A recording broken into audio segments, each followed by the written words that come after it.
Hi అండి. ప్రభువైన యేసుక్రీస్తు నామములో మీకు అందరికీ ఉదయకాలపు శుభాభివందనాలు తెలియజేస్తున్నాము. ప్రతి అరుణోదయం దేవాని ముఖదర్శనం అనే ఆధ్యాత్మిక కార్యక్రమంలో మనం అనుదిన లేఖన భాగాన్ని ధ్యానిస్తూ ఉన్నాము. ముఖ్యంగా యెషయా గ్రంథం ఎంతో ప్రవచన గ్రంథం.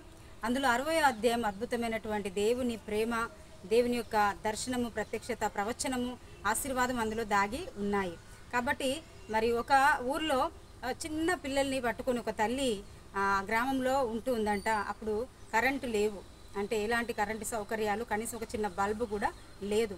ఆ సందర్భంలో మరి చిన్న చిన్న పిల్లల్ని వేసుకొని ఆ తల్లి ఆ ఇంట్లో పడుకున్నప్పుడు యజమానుడు మరి రాత్రులని పగలని డ్యూటీకి వెళ్తున్న సందర్భంలో ఒక వ్యక్తి వచ్చి, ఆ ఊర్లోని వ్యక్తి తన మరి గొంతు మీద కత్తి పెట్టి, మరి ఈరోజు నిన్ను చంపేస్తాను, నీకెవరు వస్తారు, నీ యజమానుడు మరి డ్యూటీకి వెళ్ళాడు, ఆయన ఏం తిరిగి రావడానికి సమయం పడితే నిన్ను చంపేస్తాను అన్నప్పుడు ఆమె తన పిల్లల్ని తీసుకొని పరిగెత్తుకొని బయటకు వెళ్ళిపోయి తన ప్రాణం కాపాడుకుందంట. చూడండి, చిన్న బిడ్డలు పక్కన ఉండడం చేత నేను నిన్ను వదిలిపెడుతున్నానని ఆ శత్రువు చెప్పాడంట. కొన్ని రోజులు ఈ విధంగా గడుస్తూ ఉన్నాయి. మరి ఆ శత్రువు యొక్క పిల్లలు పెద్దగవుతున్నారు, ఈ తల్లి యొక్క పిల్లలు పెద్దగవుతున్నారు. ఒకానొక సందర్భంలో ఆ తల్లిదండ్రుల ప్రవర్తన అతి నీచంగా ఉంటుంది. పక్కింటి వారి పట్ల, ఇతరుల పట్ల, తర్వాత శత్రువుల పట్ల చాలా దారుణంగా ఉంటుంది. వారు ఒక మనిషిలాగా ప్రవర్తించరు. ఊరంతా కూడా శత్రువులే వాళ్ళకి. అలా ఉంటున్న సందర్భంలో ఈ పిల్లలు ఎదిగి వాళ్ళు ఏం చేశారంటే ఈ తల్లిదండ్రుల ప్రవర్తన గుర్తుపెట్టారు.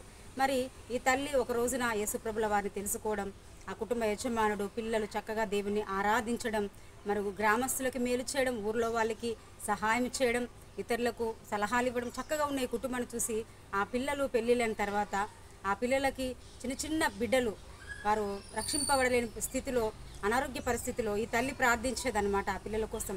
అప్పుడు వాళ్ళ కొడుకులు కోడలు చెప్తున్నారంట, నిజంగా మా తల్లిదండ్రులు లాంటి వారు ఎక్కడ ఉండరు, మీరు మాకు సహాయం చేస్తున్నారు, మా కోసం ప్రార్థిస్తున్నారు అని. చూడండి, ఈరోజు అందుకే నేను ఒక లేఖన భాగాన్ని మీకు చూపెట్టబోతున్నాను. యెషయా గ్రంథం 60వ అధ్యాయం 14వ వచనంలో, నిన్ను బాధించిన వారి సంతానపు వారు నీ ఎదుటకు వచ్చి సాగిలపడెదరు, నిన్ను తృణీకరించిన వారందరూ వచ్చి నీ పాదముల మీద పడెదరు. ఎవరైతే నిన్ను బాధ పెడుచున్నారో ఆ శత్రు యొక్క సంతానాన్ని దేవుడు నీ పాదాల దగ్గరికి తీసుకుని వస్తారు. నిన్ను తృణీకరిస్తారు. నీ వల్ల ఏమవుతుంది, నీ దగ్గర ఏమున్నది, నీతో ఏ పని కాదు అని నిన్ను తృణీకరిస్తుంటారు. చూడండి, వాళ్ళని తీసుకొచ్చి నీ పాదం ఎదుట పడవేస్తాడు. అంత గొప్ప దేవుడండి. చూడండి, మనం స్వార్థానికి నా శత్రువు నా పాదాల కిందికి రావాలి, మన స్వార్థానికి ఎవడైతే నా మీద పగబట్టాడో వాడు ఇప్పుడే చనిపోవాలి అని కోరుకుంటే జరగదు. కానీ ఒక కారణాన్ని బట్టి, ఒక నీతి నియమ కారణాన్ని బట్టి పరిశుద్ధుడైన దేవుణ్ణి మనం సేవిస్తే ఖచ్చితంగా శత్రువులు మన పాదాల దగ్గరికి వస్తారు. వారి సంతానం వారు కూడా మన పాదాల దగ్గరికి వస్తారు. ఈరోజు నా బిడ్డ నువ్వు ఎవరిని బట్టి బాధపడుచున్నావు? నీకు శత్రువులు ఉన్నారా?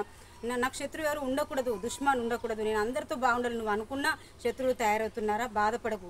దేవుని వాక్యం మరొకసారి చెప్తున్న యెషయా గ్రంథం 60వ అధ్యాయం మరి 14వ వచనం, నిన్ను బాధించిన వారి సంతానపు వారు నీ ఎదుటికి వచ్చి సాగిలపడెదరు, నిన్ను తృణీకరించిన వారందరూ వచ్చి నీ పాదముల మీద పడెదరు. ఆమేన్.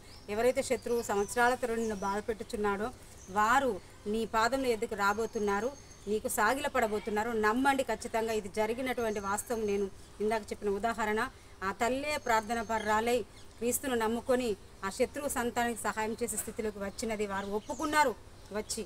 కాబట్టి ఈ రోజున నీ శత్రువు నీ పాదం దగ్గరికి రావాలా? నీ శత్రువు నీ ముందు ఓడిపోవాలా? వాళ్ళు వచ్చి నీ కాళ్ళకడ పడాలా? అంటే ఎందుకు కాళ్ళకడ పడాలంటే వారు ఎంతగా వేధిస్తూ ఉంటారండి, ఎంతగా బాధ పెట్టి ఉంటారు, ఎంత నష్టపరిచి ఉంటారు. కాబట్టి ఈ రోజున ప్రార్థించుకుందాం. దేవుని బిడ్డ, భయపడద్దు. ఏ పరిస్థితిని బట్టి మన దేవుడు మనకు అన్ని పరిస్థితులను సెటిల్మెంట్ చేసే దేవుడే అంటున్నాడు. ఎవరిని ఎక్కడ ఎలా మార్చాలో, ఎవరిని ఎలా చేయాలో దేవుడికి తెలుసు. కాబట్టి ప్రార్థించుకుందాం. మహోన్నతుడ, సర్వశక్తి గల ప్రభువా, ఉదయకాల సమయంలో ఎంతమంది బిడ్డలైతే నమ్ముచున్నారో, నమ్మిన వారు దేవుని మహిమను చూస్తారు అని వాక్యం సెలవిస్తుంది. అయ్యా తండ్రి, ఇదిగో నిన్ను బాధించిన వారి సంతానపు వారు వచ్చి నీకు సాగిలపడెదరు, నీ శత్రువులు వచ్చి నీ పాదం మీద పడదరని యేసు నామములో బిడ్డల శత్రువులు అందరూ వారి పాదం కిందకి వచ్చుదురుగాక. శత్రువైన సాతానైనా సరే, మనుషులైనా సరే, మరి గ్రామస్తులు, పక్కింటి వారు, ఎవరెవరో కారణం లేకుండా శత్రువులైన వారు, బిడ్డలు నీతిమంతుల్ని బాధ పెట్టుచున్న వారు మీరు పాదాల దగ్గరికి వచ్చురుగా. కలను కృప దయచేయండి. ముఖ్యముగా ఈరోజు బర్త్డేస్ జరుపుకుంటున్న బిడ్డని దీవించి నిండారుగా ఆశీర్వదించండి. మ్యారేజ్ డేస్ జరుపుకున్న బిడ్డని దీవించండి, ఆశీర్వదించండి. అదేవిధంగా వివాహ సంబంధాలు, ప్రయాణములు, అయా తన హాస్పిటల్స్లో ఉన్నవారు డిశ్చార్జ్ కావాలి, చక్కని స్వస్థత పొందుకొని ఇంటికి తిరిగి రావాలి. అయ్యా మీరు కార్యం చేయండి. అయ్యా తను ఎలాంటి ప్రమాదాలున్న ఆటంకాలున్న తొలగించండి. బిజినెస్ ప్రారంభించిన విజయం దయచేయండి. వారు చేస్తున్నటువంటి జాబ్స్లో మీరు విజయం దయచేయండి. ఆ కష్టార్జితం ఆశీర్వాదకరంగా మార్చండి. అదేవిధంగా తండ్రి స్తోత్రం, ఇంటర్వ్యూస్కి వెళ్తున్న వారు, ఎగ్జామ్స్ రాస్తున్నవారు, చిన్న చిన్న అప్లికేషన్స్ పెట్టుకుంటున్నారు, అన్ని విషయాల విజయం దయచేయండి అయ్యా. ముఖ్యముగా తండ్రి సంఘమును పరిచయం బిడ్డలందరినీ, ముఖ్యంగా మా కుటుంబాన్ని తండ్రి శత్రువు మా పాదం కిందికి వచ్చేటట్టుగా నువ్వు చేస్తా అన్నావు కదా, ఆ రీతిగా సంఘము పాదం కిందికి శత్రువు రావడానికి కృప చూపెట్టండి.